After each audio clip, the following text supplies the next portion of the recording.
How's it going, folks? Welcome to the video. Today's background noise brought to you by a fan and my typically crazy neighbors. You saw the title, you saw the thumbnail, let's just get into it, shall we? Hey little man, we're going to talk about testicles today. Yay! What? Yours haven't descended yet?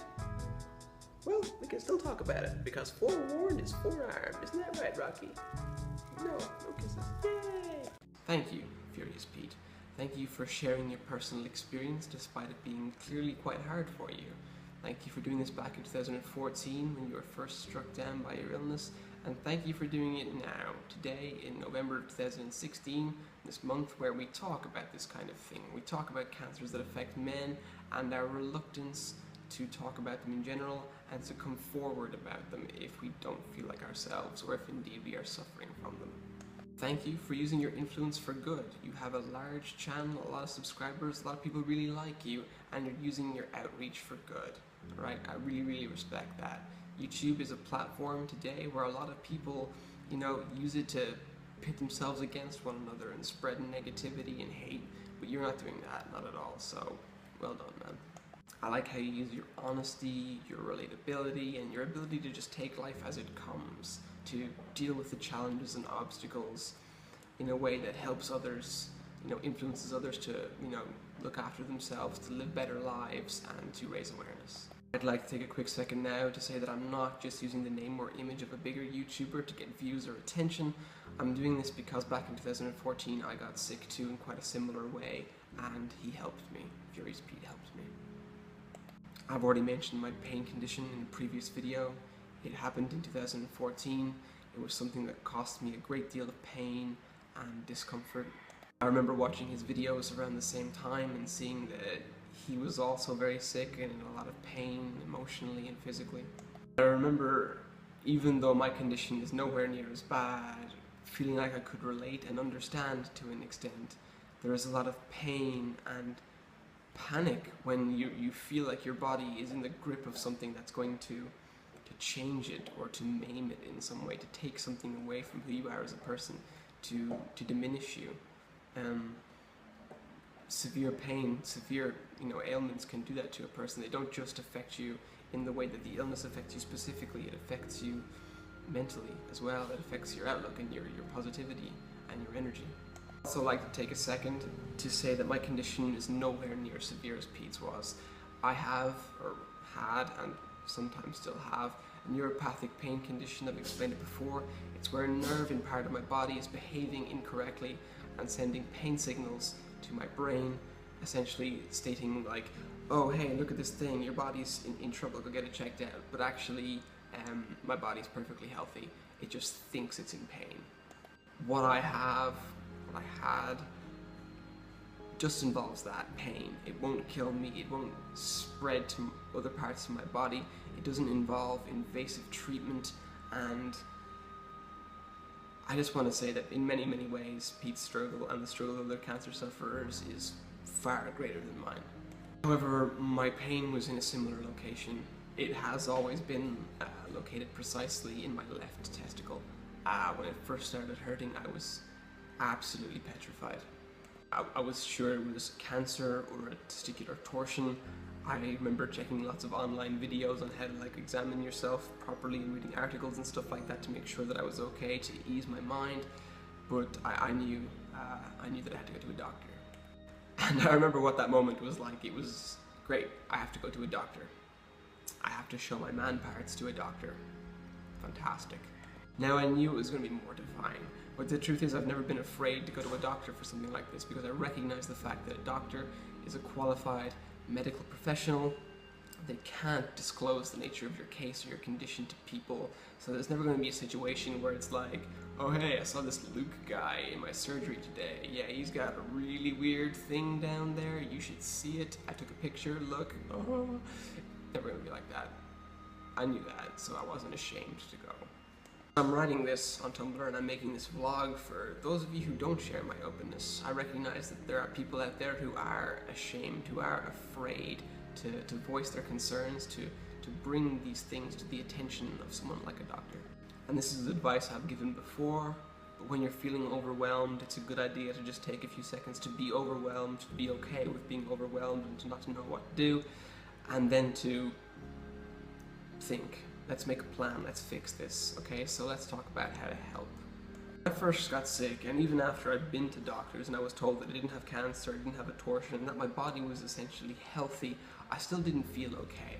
I was still in constant pain, and nothing helped. Pain medications didn't help, antiviral medication didn't help, and all that sort of stuff. It just didn't do anything for me. Pain was so bad that it forced me to change my lifestyle. I couldn't work out, it hurt to go anywhere, like to be in a car or on a train because of the vibrations and stuff like that. It was wrecking my head. It drove me to thoughts of suicide because I thought about it in my mind, and how could my body be the same after this?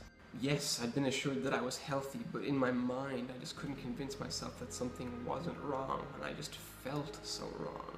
It's so terrifying to feel pain in a place that you can't see on the surface. You know, if you break your arm, you can look at your arm, it's hurting you. Obviously it's hurting you, it's broken, look at it. But if you're hurting in a part of your body that you can't so easily examine or show to the rest of the world, it's a different matter entirely, and I understand that completely. So like I said, I was losing my mind, and this particular issue is so sensitive for men because we associate our man parts, understandably, with our identity and our manliness. I felt so sure that this pain was damaging that part of my body and that I was going to lose it in some way, you know?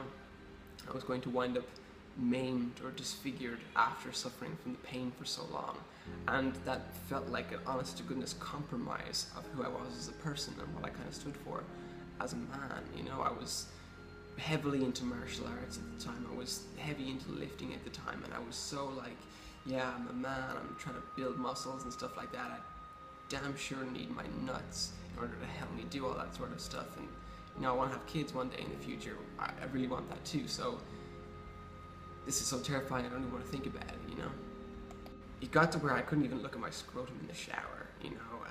Doctors had obviously said it's a good idea to keep an eye on things down there, you know? Check yourself, make sure that everything is normal. But I couldn't even do that. I was afraid to look down in the shower because I was full sure that one day I would see something abnormal, like a lump or swelling or bruising for some reason, I don't know, but I was just terrified that I would see something wrong.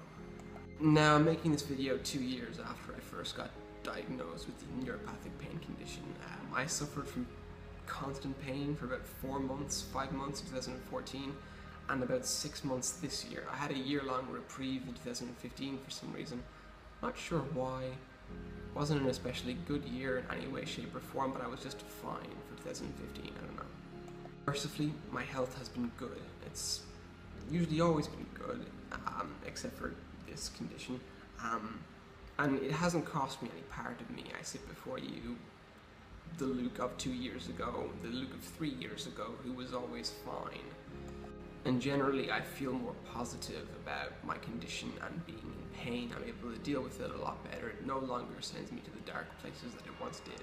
This is also why I'm mentioning Pete, because when we're sick like this, or when we're sick in general, we need to be brave. We need to be really, really goddamn brave. He was brave when he shared his condition with us on YouTube, on Facebook, and I was brave as well in my own way when I did the very thing that scared me the most to do, which was checking myself. I never wanted to do it, never ever, but I still did it as often as I could bring myself to do it, typically after a shower, which is incidentally the best, most easy time to do it. And there was one thought that got me through it, and it was the harsh, simple realization that if I was sick in some major way, then I was already sick, and hiding from the truth or being ignorant of the truth wasn't going to change it, wasn't going to cure me or reverse my condition. I was simply going to have to deal with it sooner or later. It was also the realization that even if my illness, or rather the illness that I feared I had at the time, which was namely cancer, would be something that would maim my body and change it, could still do something even worse, possibly even kill me one day. I did it. Even, yes, when I thought I might have something more severe than a neuropathic pain condition such as a torsion or cancer, I still did it, and to this day I still do it because it's a good habit to have in private. Fortunately, my health has held up, and hopefully my story of pain in this area ends here. But for many others, their story is just beginning in this regard. Scared? They're scared. They don't know what to do. They don't know if they'll be okay, and maybe they're thinking, what if I went to the doctor sooner? So I'm telling you now, check yourself. Find a tutorial online like the ones I'm going to link down below, or find someone else, somewhere else, and check yourself. Okay? Just do it. Be aware of what is normal for your body. Every single body is different. Be aware of what is normal for you, so that if you look down and you notice something different, it'll stand out to you straight away, and you'll be able to bring it to someone's attention, like a doctor. If you find something, do not hide it. Do not be silent. If this is scary for you, if it's scary for you to talk about it, I want you to do this, okay? Go into a room, your bedroom, a bathroom, find a mirror, look into it, and say this to yourself frankly. Look, I'm scared. There's something down there. I don't even want to look at it. I sure as hell don't even want to talk about it. But I need to. I'm going to go to see a doctor. I'm going to make an appointment. There is no need to be ashamed. There is no need to be scared. Doctors see this kind of thing 1,000 times a day. So I'm just going to see a doctor. Make the appointment. Go to it. Talk about it. Answer all their questions honestly. Tell them everything that you feel. For Pete's sake, literally and figuratively, do it. Okay? Take care of yourself. Please. Guys, that's the video. I hope you had a reasonably good time. Hope you thought some thoughts, and yeah, take care. Yeah, I like how I finally figured out to look at the camera at the very end of the video. Yeah, quality filmmaking, Luke, well done. Alright, guys, thanks for watching. That's the video. Take care. Don't forget to comment. Let's talk about this. Take care.